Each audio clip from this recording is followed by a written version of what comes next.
Welcome to the Love Mondays podcast. My goal is to bring inspiring and authentic guests on this show who can have a profound impact on my viewers and listeners. They can help everybody love Mondays and truly be excited about living an intentional life. In this world where so many people endure their jobs and professions, I really believe there's a unique and fulfilling path for everybody. Diversity, equity, and inclusion is a very important topic that continues to be a challenge in this world. My guest, Michelle Coutinho, has a unique vantage point to help us get on the same page. She can help us understand what DEI is and make changes in our everyday attitudes and actions that can make a meaningful difference in our families, organizations, and communities. Michelle's insights have had a significant impact on my DEI journey, and I believe her deep understanding and experience can make a meaningful difference in our communities and corporations. I really believe this topic is very important to every single human being. Michelle has been an educator for 20 plus years.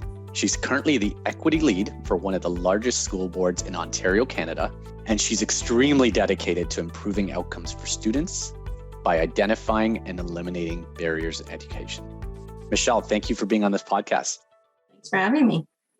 So I'm very excited, and I was immediately captured by the depth of your experience. So I really want to try and capture that for the listeners.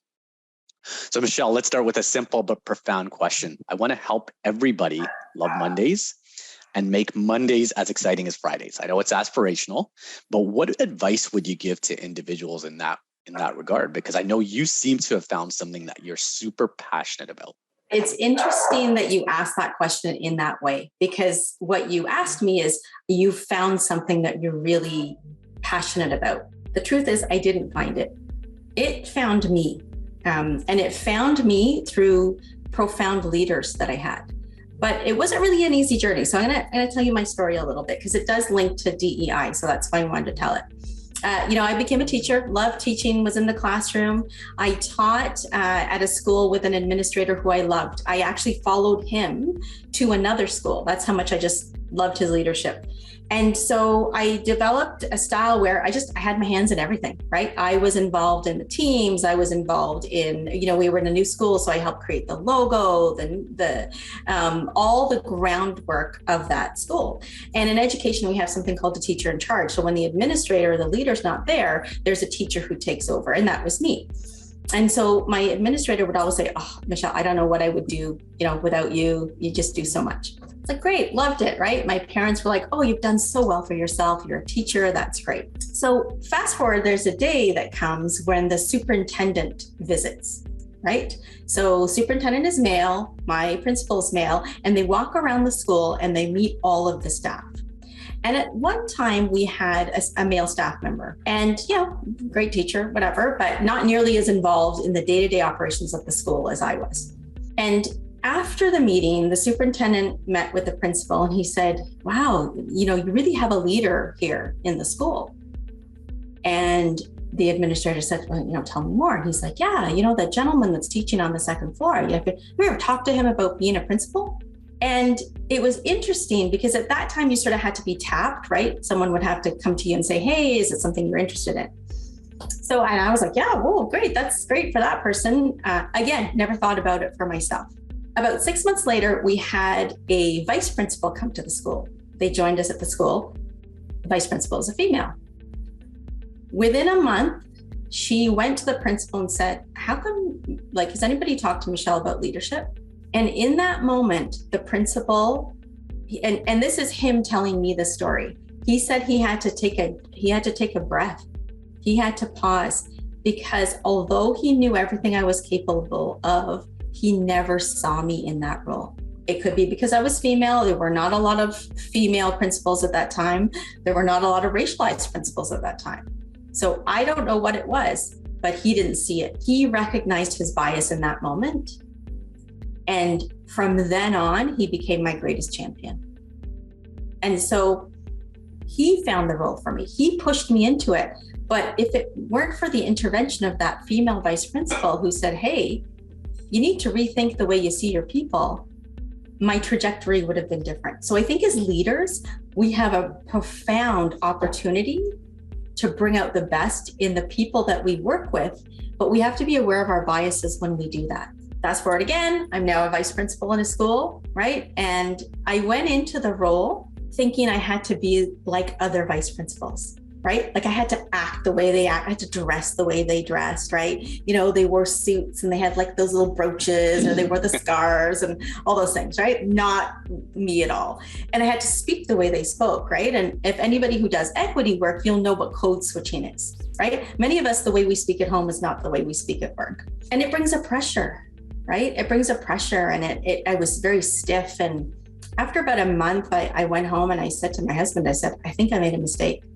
That I think I really messed up. This is not, I left the classroom. I said, I can't do this. I don't like it. So I didn't like Mondays.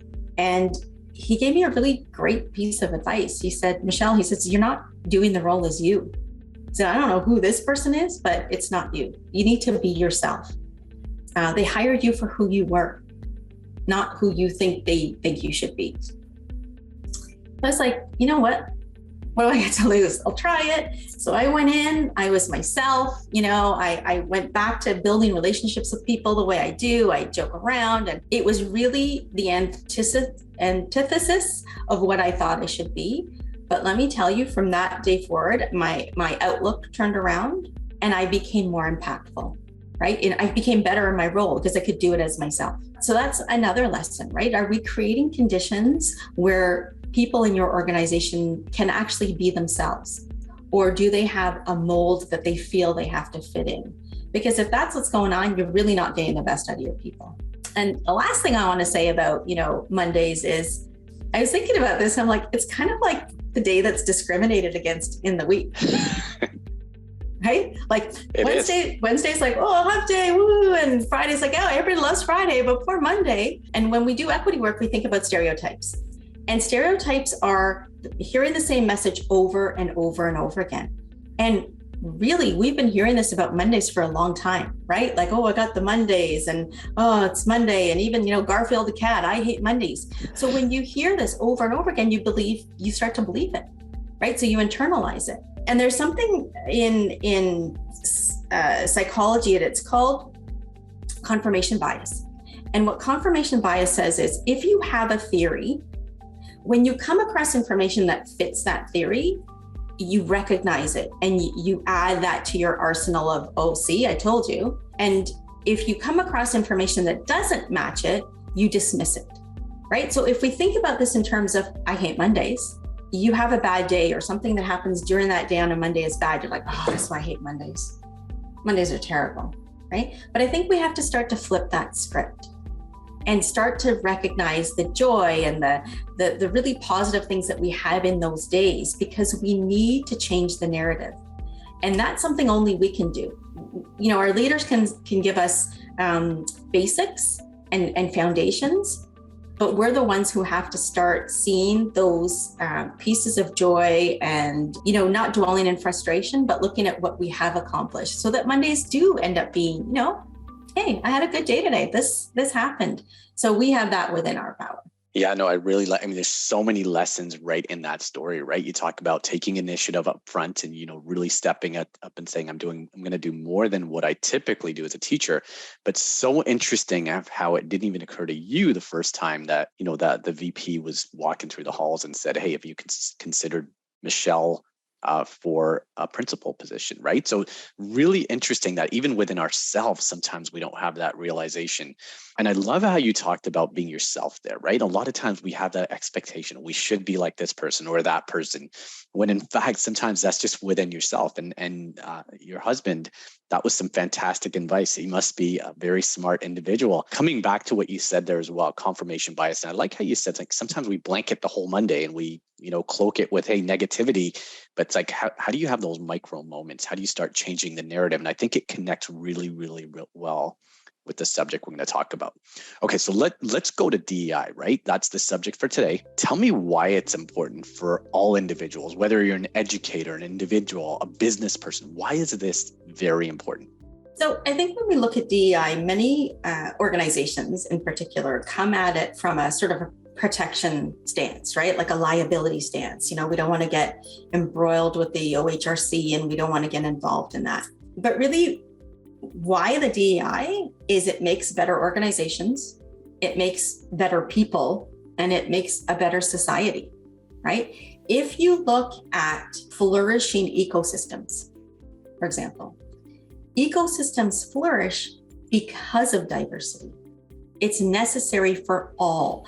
And so when we look at DEI, we're looking at making our world a better place by providing opportunities for people. Okay, so I'm going to give you an example. International Women's Day was not too long ago, and there was an advertisement released for a car company, and it was like, introducing the first men's only vehicle. And I was like, what? On International Women, what is happening, right? I was really irritated. Yes. So I'm watching this ad, and it's your typical car ad featuring the and then the announcer starts talking about all the features, right? And instead of talking about what the car comes with, as most advertisements do, they talked about what the car didn't have. So this model does not have windshield wipers. And this model does not have a rear view mirror. And this model doesn't have a GPS. And then he kind of stops. It's like, what? No GPS? He's like, oh, those are all the things women invented. So think about how much better your day is because, and specifically I chose this example, the automotive industry is a very male dominated sector. So you have women who broke barriers or leaders that created conditions where they could break those barriers. And because of that, we are all better off for it. So when you think of equity and diversity, don't think about it as something that you're doing to protect your company or for other people. You're really doing it to make the world a better place for all of us. Yeah, no, that's such a brilliant example of a commercial that really showcases the beauty of diversity, and right. And I like how you said it's not just from a protectionist standpoint. It does improve the bottom line. I mean, first of all, it makes for a great society, flourishing society, all the things we want to have, but it also helps boost the bottom line, right? And I think business leaders need to start thinking of it in those terms. Like there's multiple win-win-wins to get there. Okay, no, that's fantastic. So let's go to the what. Can you define what DEI is? Like I was immediately captured by the depth of your understanding. And frankly, I was relatively shallow. I thought I was pretty deep, but once I had a chat with you, it really became clear it's important for us to truly understand what it is and maybe a framework to understand it.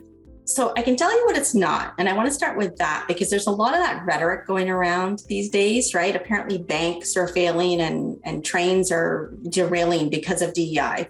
It's not a situation where you are creating an undeserved advantage for some people. It's not a situation where the workforce is getting watered down because the best people for the jobs aren't getting it. So I just want to be clear. We use equity, diversity, inclusion, belonging as titles, right? We say, oh, this is our company's about this. This is what we try and do. But those aren't actually the goals, right? Those are the results of the goal. The primary focus is reducing barriers or eliminating barriers. Right? So eliminating barriers for everyone. And we have to be clear that those barriers exist for certain people with certain identities in our organizations, in our society. And so they are not allowed, or they don't have the same journey as everybody else. So when we look at equity from an educational standpoint, we talk about justice, right? And so when you have justice for people, when you have conditions and organizations where people are allowed to live their best life and take risks and not worry, then you get diversity, right? And true diversity. Because I've worked with people who have said, oh, we have a lot of diverse people in our organization. Okay, but where are they, right? Are they at decision-making tables or are they at entry-level positions? So diversity is just a thing, right? It's something you can measure. It's the same thing with inclusion, right? Proximity is not inclusion. Just because somebody is there at the table, do you value their opinions? Do you value their input? So it's important to know that those are markers of what the goal is. And the goal is to reduce barriers. There's this great cartoon that floats around in the equity world, and it's two people who are having a race. And The distance is the same. They both start at the same starting line. Finish line is the same. The one person is a white male and the other person is a Black female. But when you look at the actual track, there are no impediments on the side of the white male, yet the Black female has barbed wire and barrels and, things that you have to jump over. So while we might say everybody has the same opportunities, is that actually true? So a really good leader, when you're looking at equity, is trying to understand what those barriers are, whether they're systemic or not, and how are you going to eliminate them? So what's your plan to identify it? What's your plan to eliminate them? And then if you do that, or if you work towards it, that's when the inclusion happens. That's when the belonging happens. So those are the measures, but they're not the goal. The goal is a barrier-free environment. Yeah, and your story that you told up front really popped in my mind again, right, on a couple of levels there, right, where you said, look, this was kind of almost unconscious for yourself and the first VP, and it took somebody else to point it out, and then it was once the awareness was there, the action flowed out of it, and it led to a great thing. And then the second thing you talked about is at the decision-making table, but also around, are those people being themselves at the decision-making table, right? Because you talked about even when you went into that first role, you were trying to be what you thought the role should be, right? Yeah. But once you became yourself, right? And the term psychological safety really pops in my mind, right? Because I do a lot of work with high-performing teams. Is that a word that typically is used in this framework?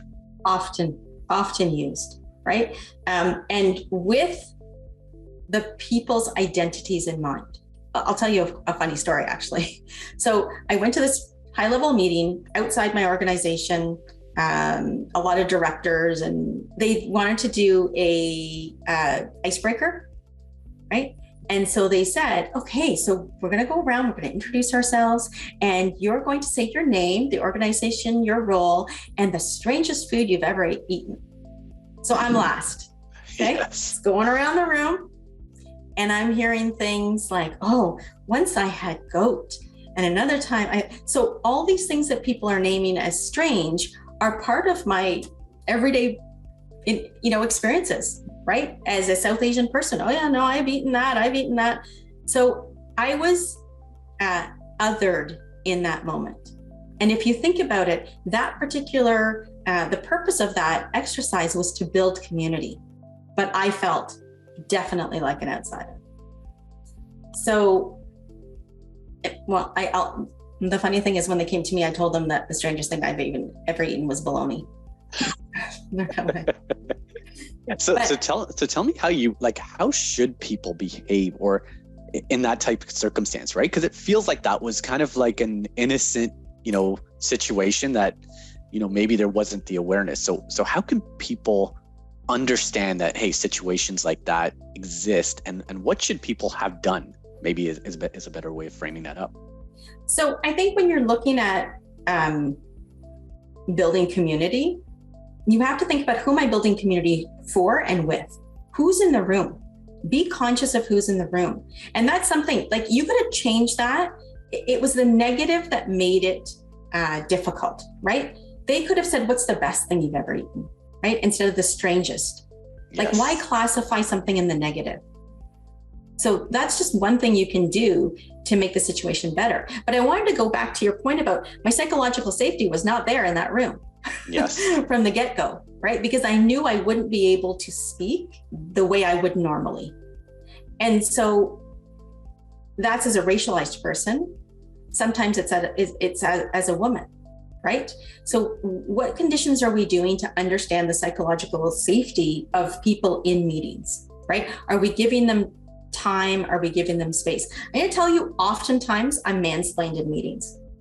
I will say something and then people will nod. And then 2 seconds later, a male will say it and people will be like, oh, wow, Ron, that's real. I'm like, I just said that. Right? Being aware of that is something, because I was in a meeting where someone was aware of it and they said, well, it's funny, actually, Michelle just said that exact same thing. And right then and there, that interruption provided me with safety in that meeting. And remember, when you have people that are safe and willing to take risks in meetings, that's where the gold comes, right? That's where the ideas flow, and you get those people that think outside the box who are willing, because you have those people in your organization. They just might not be willing to put themselves out there. No, that's really good. And you talked about interruptions. What else can leaders do to create those conditions where people do feel psychologically safe? Well, I guess it's about knowing your people. So I'll give you another example. There was this school, and they decided to raise money for people who are unhoused. And so they made this list, like, we're going to get sleeping bags, we're going to get hats and coats, and we're going to get mittens. So they came up with this plan. That was on the Friday, came back on the Monday, and one of the students said, I actually went downtown and I interviewed some people who are living in those situations, and I asked them what they wanted. What's the one thing you would want the most? And you know what they said? I'd love to know. Wasn't coats, wasn't sleeping bags, it was hooks and socks. And they were like, hooks? What do you need hooks for? Because many of them access shelters. And so when they're in the shelter and they go to take a shower or they go to the bathroom, they want to take their belongings with them to know that they're safe. And they would use the hook to hang their stuff on in the stall.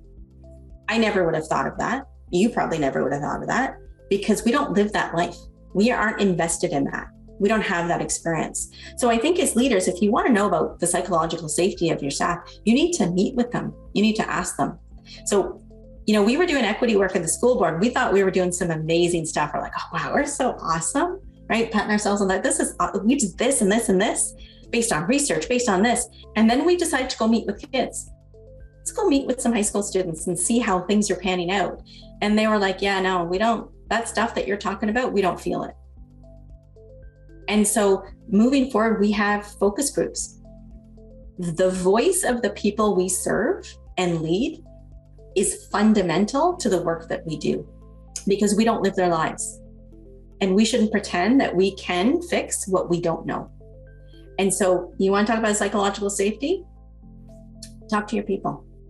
Yeah, no, I think that's so simple, but very seldom done, right? And truly asking. I mean, that is such an interesting example on so many different levels. So let's play on that a little bit. So a leader comes in, let's say it's a new CEO, a new president, has a focus group with 10 employees. How do they truly let people be themselves, right? Because I've been in many situations like that where people will, hey, what does this person want me to say? And then that meeting won't really go the way it should. So how do you truly create conditions where people are willing to be themselves? So the first thing you're going to do is not walk around and ask people, like tap on them, hey, tell me, is a Black member of my organization? No, right? Because there's a certain amount of trust that has to be built. You can do surveys. You can do anonymous surveys. We have the technology now, right? We do that in schools. For a long time, we've done that. It's a climate survey, and we ask students, right? How do you feel about school? Do you feel safe? Do you feel like your voice matters? And then what people need to see is that you do something with it, right? They don't want to just know that you collect the information, because that's very one-sided. So that's how you build trust. You ask people in whatever forum you feel comfortable. Maybe you have a smaller organization and you could meet with them, but you collect your information, and then they need to see a change because of it. Because they're not going to open up further unless they see that you're serious about it and you're actually going to do something with the data and with that information. The other thing that we've started to do is affinity groups, right? Like we have lots of affinity groups and spaces in our schools where, Muslim students meet or Black students meet. And from that, they share some information. So it's in what they consider to be a safe space. And then they record it, and then it's sent to, the administrator or our department. So there are ways to do it that I think provide you with authentic feedback, but you also have to demonstrate clearly that you're doing something with it. Yeah, no, I think that's a really good point around multiple forums to collect feedback and really finding ways to get authentic feedback and taking action. And then the other thing I've seen is leaders who show themselves as vulnerable and share kind of create the open door for a good dialogue as opposed to a one-sided, exchange. And then the other thing is really active listening, right? Like really putting yourself in that authentic place where You really want to be there. It's not check a box survey. It's like, I really want to understand what my people, and I've worked with many leaders who are like that. They really want to do that. And then I've also seen the other side where it's, hey, we've had a servant leadership meeting, so let's check the box, boom, it's done, right? So there's a certain level of authenticity that really, really is important. Okay, so I noticed. Can I add one more thing? Yeah, of course. You have to go into it with a little bit of education, right? Because I've seen people meet with people from racialized groups or, underserved populations, and the shock and awe from what they hear is not conducive to building trust, right? So if you have someone say, well, this happened to me, and they're like, oh my goodness, I can't believe that happened to you, right? You sort of re-traumatize the person. So you have to go in with an awareness of what might happen so that you have your game face on, right? So you can be compassionate, but not further traumatize the person by kind of pleading that, oh my goodness, I can't believe that's happening. Yeah, no, it really is important to just be ready. And we're going to talk about some resources in a while, but I really want to ensure we provide listeners with, hey, what are some resources in order that there's not the shock factor and they go in with a certain level of awareness. So I noticed you've used certain terms that I'm not super familiar with. Like, for example, you used unhoused, right? And the natural term that most people would use is homeless. And so I want to get into, okay, first, I'd love to hear about that, but I want to hear into, what are some of these terms, like, racialized, visible minority, things like that. What are some terms that we should all be aware of? And what are some best practices? So I'd start with the best practice of realizing that these terms are always evolving. So terms I used 5 years ago, I used homeless 5 years ago until I started to learn more. And what I learned is that people who are quote unquote homeless don't feel that they don't have a home. They may not have a house, but they definitely do feel like they have a home. They have a space that they can call their own. And so that's why I changed the term unhoused, right? I used to use visible minority because that was the term we used at the time. And the reason I use racialized is because it aligns with the Ontario Human Rights Commission vocabulary. And racialized, what it tries to capture is the fact that race is a construct, right? We know that there's no such thing as race, where there's only one race, there's the human race.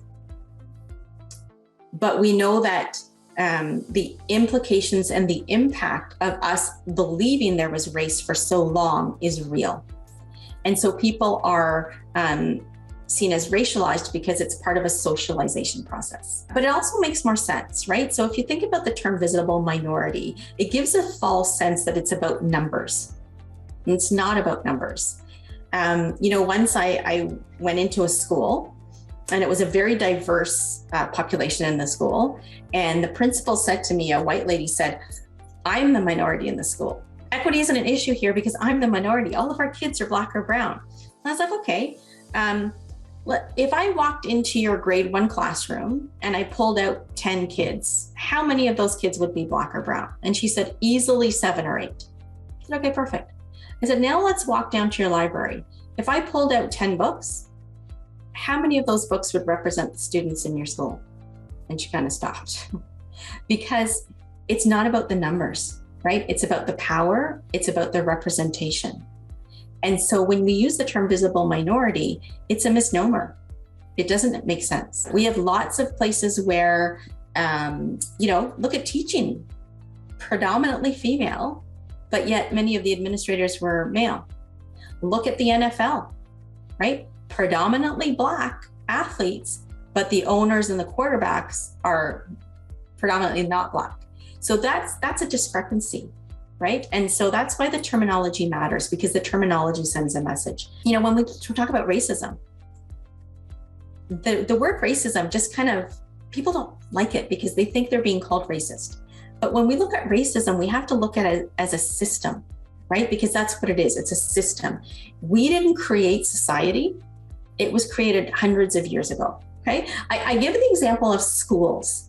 Schools are a perfect example of this. When we think of schools, we think of kids in desks in rows, right? You go out for recess, you have lunch. Do you know where that setup came from? No, I mean, I would expect that maybe the industrialized factories or something like that, right? I mean, that's what pops in my mind. Yeah, absolutely. That's exactly right. It's not about pedagogy or how we teach kids or how they learn. It was to get children ready to work in the factories. So they would be in their lines, they'd be given their task, they got their 15 minutes, right? Their recess is their 15-minute break, lunch, and then they left at the end of the day. But that is still around. It's still around today, even though it's been proven it's not really good pedagogy. It doesn't work, but yet we still do it because why? That's the way we've always done it.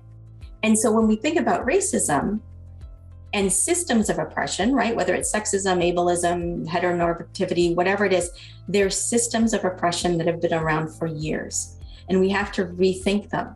And the problem with it is this: people think about intent over impact. And this is what really trips people up, because I think of myself as a good person, right?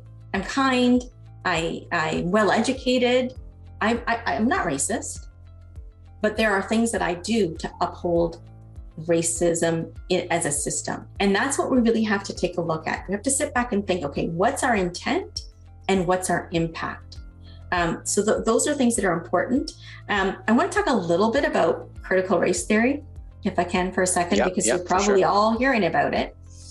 Critical race theory is just that. It's a theory. It's a legal scholar's theory about how, even though laws have changed, inequities in systems still impact people.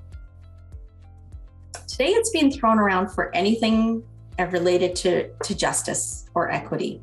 And it's being touted as something that's there to make, white people feel bad or males feel bad. That's not what it's about. It's about recognizing that there are injustices and thinking about how as a society can we fix that so we all gain from it. So you'll hear a lot of rhetoric about it. So I want you to, maybe think about, where can I learn more? And how can I really deconstruct the narrative that's being floated around? Yeah, I know, and I really like you and how you talked about intent versus impact, right? To say, look, I may have positive intent, but my impact may not come across that way, or may not create psychological safety, to talk about what we were talking about earlier. And then you also talked about those barriers, right? The cartoon you mentioned, right? Where, the Black female has all these barriers that maybe it's unconscious to a lot of people. So how as an individual should I be understanding that? I really want to go back to that example and maybe even talk about a couple of barriers that maybe I don't even know. How should I become more educated in that area? So I think you need to learn about your privilege, right? And I want to unpack that word a little bit, because again, that's one that's very much misunderstood.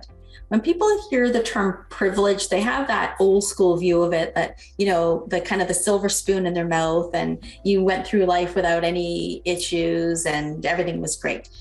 That's not what privilege is, right? Privilege is thinking about what you don't have to think about. We all have privilege and we all don't have privilege, right? Because we are such complex individuals. So I'll give you a perfect example.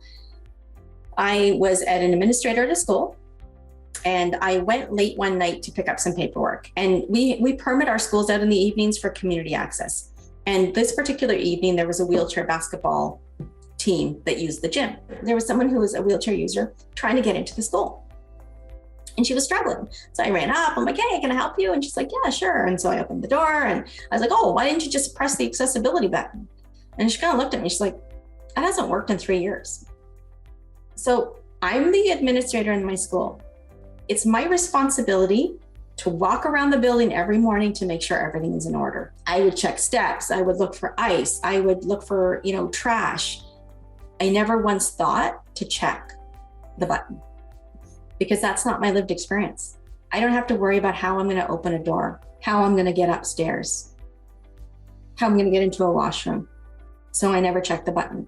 So understanding what privileges you have, really understanding them, right? As a male, as, someone who might be straight, as someone who's able-bodied, understand what your privileges are and how they may impact the environments that you lead.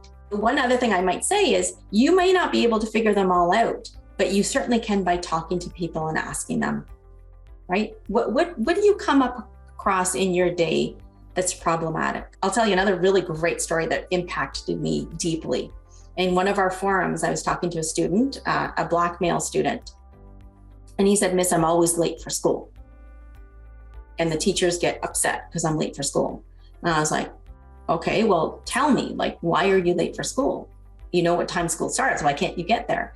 And he said, "Well, most days I have to get my younger siblings ready." And I'm like, "Okay, you'll get them ready earlier." He said, "But when I go to catch the bus, I have to take public transportation to school."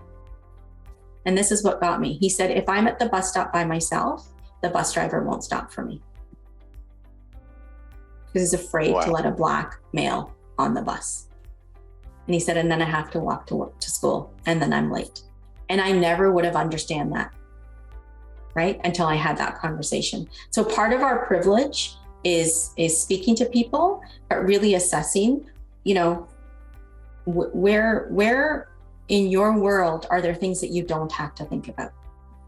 Yeah, no, that's really powerful. And again, I think you talked about coming back to really asking the question and listening and doing something about it, and really having that compassionate view on it to say, hey, let me truly put myself in that person's shoes and understand it. And even the other example you gave where, hey, the button has been working for 3 years.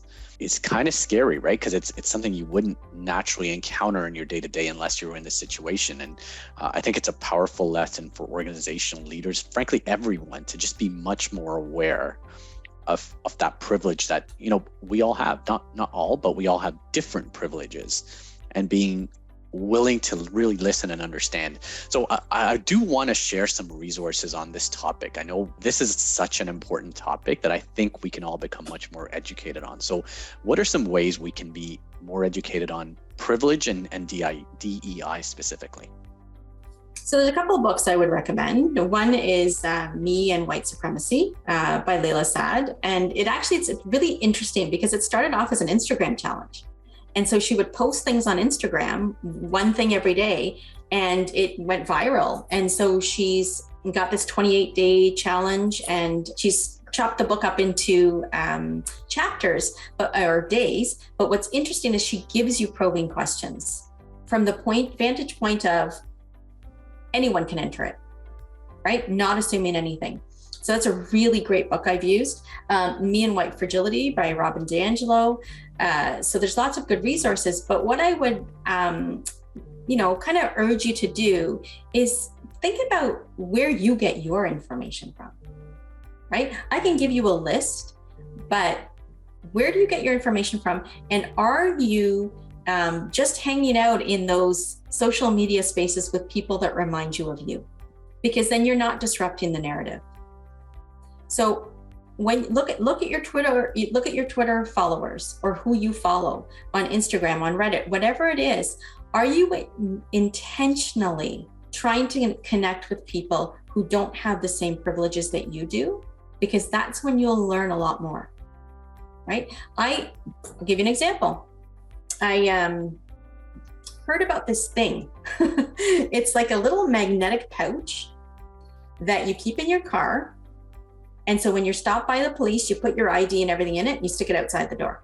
This allows Black folks, especially males, to have their hands on the wheel when the officer approaches the car, right? Never would have thought about it. Never would have, come up with it myself or offered it to anyone, because again, it's not my lived experience. And so I wouldn't have known that unless I was scrolling through Twitter one day and I just happened to find it. So there's lots of resources I can give you, but I want to make you a lifelong learner. And in doing that, I'm going to ask the question, where are you getting your information from? And how are you disrupting those flows of information so you are really diversifying your knowledge? Yeah, no, I think it's such an important point, especially in this kind of algorithm world we live in, right? Where you kind of getting the same information in the media outlets. So it's really important to intentionally, as you said, look at different sources of media and really be intentional about lifelong learning. And one other thing you told me that was really impactful to me is DEI is not a program, it's how you live every day. So talk to me a little bit about that. So it's funny because I can't unsee it. I see it everywhere, right? I get into family discussions about it. People are like, oh, here she goes again. But it can't be something you just do at work. Because if you just do it at work, you're doing that shallow, surface level work. When you start to recognize injustice, because injustice exists everywhere, not just in work environments, you will change your outlook. It's also not a program, right? It's not something that you can't read Me and White Supremacy and say, okay, done, check the box, I'm good. You have to continue learning. I said it earlier, phrases I used 5 years ago, I don't use now. I'm consistently, I understand that in order to address this fully and meaningfully, I have to understand that I'm always going to be a learner. I'm never an expert. I would never call myself an expert because this is a lifelong journey. And you have to understand your role as an ally. We haven't talked about allyship. You can't be an ally for rights at work and then not when you see it happening in the world or in your family or anything else. It's a commitment to change, and it has to be something that transcends all parts of your life. Yeah, no, it's so true. And I think it connects back to authenticity and being intentional and really wanting to make a meaningful difference here, right? You can tell, even with some of the examples you've shared, that, I'm really struck by that bus driver example where, it's kind of, you're not conscious of that unless you intentionally choose to try and want to understand and then do something about it. So really, really profound. So let's connect it back to one of the first things you talked about, which is, hey, this is a great thing for organizations. You can be profitable. It's a great way of living. You're inclusive. How do you start from that vantage point, and what should leaders do? Like, what are some tangible things leaders and organizations should do to get on that path? Most organizations have these clear goals, these equity statements, right? And the statement's great. Not going to knock the statement, but what are you going to do with it? Because then it's just a statement. So what are your metrics? How are you actually measuring this information, right? How are you measuring change? What's your budget, right? Show me your budget and I'll show you your priorities. Because I know lots of people who say, oh, we're really committed to equity and diversity. We take it really seriously here at whatever organization. And then you go to look for their DEI lead and there isn't one, right? Or it's a split role, or it's a committee of people who volunteer their time. You would never do that for anything else. You wouldn't say, hey, we need to balance the budget. Or do we have a bunch of volunteers who are willing to, dedicate their time at lunch to balance our budget? No, you would never do that. So if you're saying it's a priority, show me that it's a priority. And you do that through metrics and your budget and the voice of the people who are impacted by it. And the one other thing I want to say is, don't think that it's just the people impacted by the oppression that should be doing the work. I think that's one of the biggest mistakes that organizations make, right? They call on the people who they think need to represent the work. In teaching, it happens all the time, right? It's the Black teachers that are, oh, can you handle the Black History Month, initiatives and looking at women to handle all the stuff about Women's History Month? Well, no, remember, we're all in this. So we all have to be part of this conversation. And so what are you setting up in terms of operationalizing equity work? Budget, metrics, staff. Yeah, no, and I think it makes so much sense when you think through that lens. So are there any organizations who are doing a great job with this? Because, I think through a lot of the organizations I've worked for, and I think, they were trying to do the right thing, but it wasn't like, here's our budget, here's our metrics. And the way you run a business is almost the way you're saying we should run DEI. And I almost use the word programs, but it's a way of living every day. So are there any examples that jump to your mind of, hey, organizations that are doing a great job? Well, there is one school board in Ontario now. There are a few, but I don't want to name them, because I think when you name them, you send people to replicate what they're doing, and that never works. So rather than naming them, I would say, Let's look at their practices of successful organizations, right? And they're the things that we've talked about. They have a dedicated budget. They have ways that they're measuring, right? They have dedicated staff. So they've said it's important, but they've also been clear and intentional in the work. It's not haphazard. It's not reactive. It's proactive, right? It's not performative. It's not like, oh, well, we have, Black History Month coming out. Let's get some of our Black, employees and they'll do a commercial. No, that's not what it's about, right? It's about going deeper than the surface and actually thinking about how we can change the conditions of our organizations so that everyone can flourish. Because when that happens, we all flourish, right? Some of the most successful organizations worldwide are ones who really have understood and embraced equity and diversity. No, I think that's fantastic. And even for me, throughout this conversation, like it's such a parallel to high performing teams. I do this session, we talk about psychological safety and having diversity of thought and opinion. And it actually leads to great business results. And I think one of the things I've noticed in sustainability, which is a different area, is organizations that try and say, look, it's a business strategy and it's good for everybody. It starts becoming more of a movement, an everyday movement, as opposed to, as you said, a program or monthly thing, or, so I really love how you captured that. So I really feel we could probably have gone many hours, because I think we're just scratching the surface. Any last words from you? I'd love to say, hey, is there anything you think we should absolutely know that we haven't talked about yet? Policies, right? Many organizations have policies for equity and diversity, but we know culture eats policy for breakfast, right? So how are we as organizations? You may have a policy that I'm hiring, we're looking for more diverse hires, and that's great. And you hire these people, but what happens to them once they're in the organization, right? What's your plan for retention and for the well-being and the psychological safety of those employees that you've hired? Because if you don't have it in place, they're going to leave, right? So it's not just about hiring, it's about promotion and retention. And understanding that your policies may not work the way you think they're going to work. So changing that culture and the understanding within the organization is as important as the actual policy. Yeah, no, it's interesting. So I do a lot of work on strategy and culture, and we talk about culture eating strategy for breakfast. I love how you connected it back here, right? Around the culture is what you need to create, whether it's a policy that's, again, checking the box, the culture, and leaders really being willing to ask the questions and be with people and go into different environments and look at different sources of media.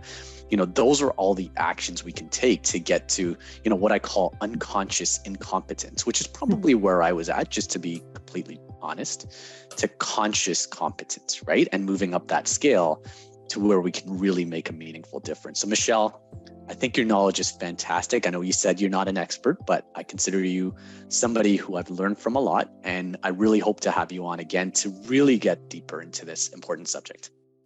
Sounds great. I'd love to come back. Awesome. Thank you, Michelle.